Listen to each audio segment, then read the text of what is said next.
Hello mga kawat-idol, meron tayong vlog, meron naman tayong video ulit na i-share sa inyo. Itong kotse na Hyundai. Hyundai ano to? Iyon pa ata ano? Gets ba to? Iyon? Iyon or Gets? Gets pa ata. Hyundai Gets mga kawat-idol. Dito tayo ngayon sa dulo na ng Pangasinan, Bulinaw. Ibigan nating pastor, merong problema dito sa Hyundai niya. Itong pintuan. Yung issue dito, ang pintuan. Sa harap, okay naman. Kung dito ka sa loob, yan, nabubuksan dito sa harap, sa passenger side, saka sa driver side. Yan o, gwapo ng sasakyan o. Dito sa likod, issue nito, ito. Pagka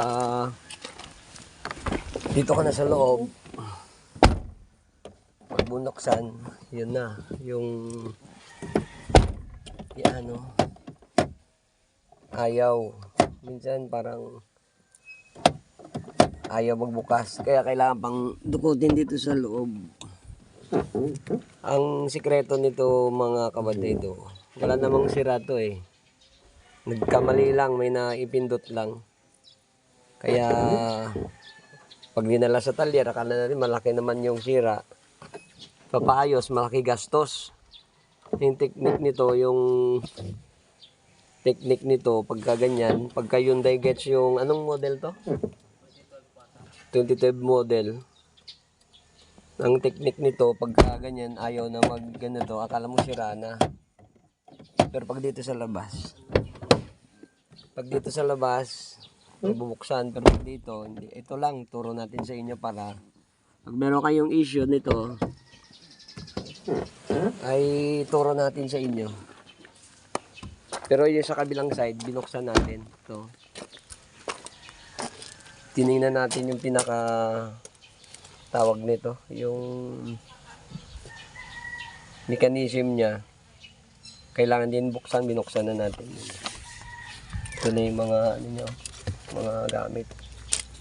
Yun. Para ma-check natin, makuha natin yung mechanism niya, matrace natin. Kaya nakita natin yung naging dahilan lang. Ito lang, yung maliit na to. Lagyan natin sa baba. Maliit lang, sabit natin. Yan lang, ito lang yung issue nito. Ito, nagkamali lang. Itong maliit. Hindi mo na alam. Kaya minsan pag sinirado, Yun yung safety ano lang. bumabagsak to eh. Kahit hindi naman pindutin minsan, pag sinirado, minsan kusa sang bumababa, ganyan o. Yan. Yan. Dito, nakakonect dito yan sa handle niya dito sa loob dito. Kaya pag medyo maluwag na, pag nasirado, kala mo sira na, pero ito lang pala yung issue nito. Ito yan o.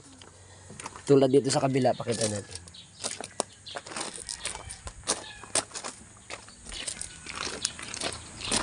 Pag dinala mo naman sa mekaniko, no, siyempre, ayusin nila yon. Hindi nila isasabihin sa'yo. Pero pag meron kayo Hyundai Gets, ganito yung issue, sirado natin. Pag dito sa labas, okay lang. Pero pag sa loob, yun, ayaw, oh. Kaya ito na, yung ano natin. Huwag niyo dalhin sa mekaniko. Pag napanood yung video, may idea na kayo. Ito lang, oh. Ito, pag ito kasi medyo matagal na, bumababa ito. Ito. Lalo pag ilakas mo ng ganon, bumababa yan. Kaya i-check nyo palagi ito. I-ganon nyo lang pataas. Ganyan nyo. Ganyan siya. Kailangan nakataas to eh. Kaya may nakalagay dito eh. Wala na, pasado na. Ayan, palagi yan. Ganyan. Hindi siya pwedeng nakaganyan. Kasi pagka ganyan, ayaw. Yan o. Pero pag itaas natin, yan o. Diba ganyan yun? Itaas mo yan. Tapos, buksan sa loob. Yun. O, yan o. Okay na. Okay nang ayaw. Yan. Ayan oh. Ano na natin? Oh, bukas na siya oh. Bukas na. Pero pag dinala mo sa mekaniko, sa paggawaan, siyempre titirahin ka nun. Titirahin ka na ng mag-aayos. Sisingil pag sasakyan mahal. Kaya yun na lang. Yun lang, tandaan nyo lang. Itong lock na to. Ito. Pag nagkaroon kayo ng ganitong problema, ito tandaan nyo lang to. Kailangan hindi siya nakababa. Nakataas palagi yan. Nakataas. Yan. Bakit siya? Kasi patagal na. Siyempre sa kakasirado, nahuhulog yan. Nagbababa, bumababa. Okay, pag nakita nyo ganyan, baba, yun ang problema. Hindi mabuksan sa loob, sa labas mabubuksan. Ito lang. Ganyan lang. Tulak nyo pataas. Yun. Sa loob. O yan ah. Kaya yun lang. Yung issue nito napakadali lang. Pero pag di mo alam, dali mo sa shop, siyempre bawat galaw-galawan yan may bayad. Kaya kahit ikaw yung may-ari, hindi mo naman alam yung paano magbuting-ting, DIY. At least sa video na to makita mo, makakakuha ka ng idea. Yan lang, ganun na kasimple. So, ito yung sasakyan natin. Hyundai Getz 2012 model. So, dito sa harap, ganun din.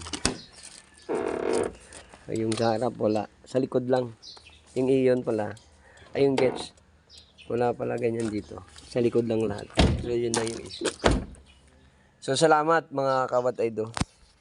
Kung napanood nyo yung video na to, please subscribe and click the notification bell para sundan natin ng mga video kapag bigay tayo sa inyo ng mga idea na pwede nyong mapanood at makakuha kayo ng idea. Magagawa nyo mismo ang inyong mga sasakyan. So, salamat.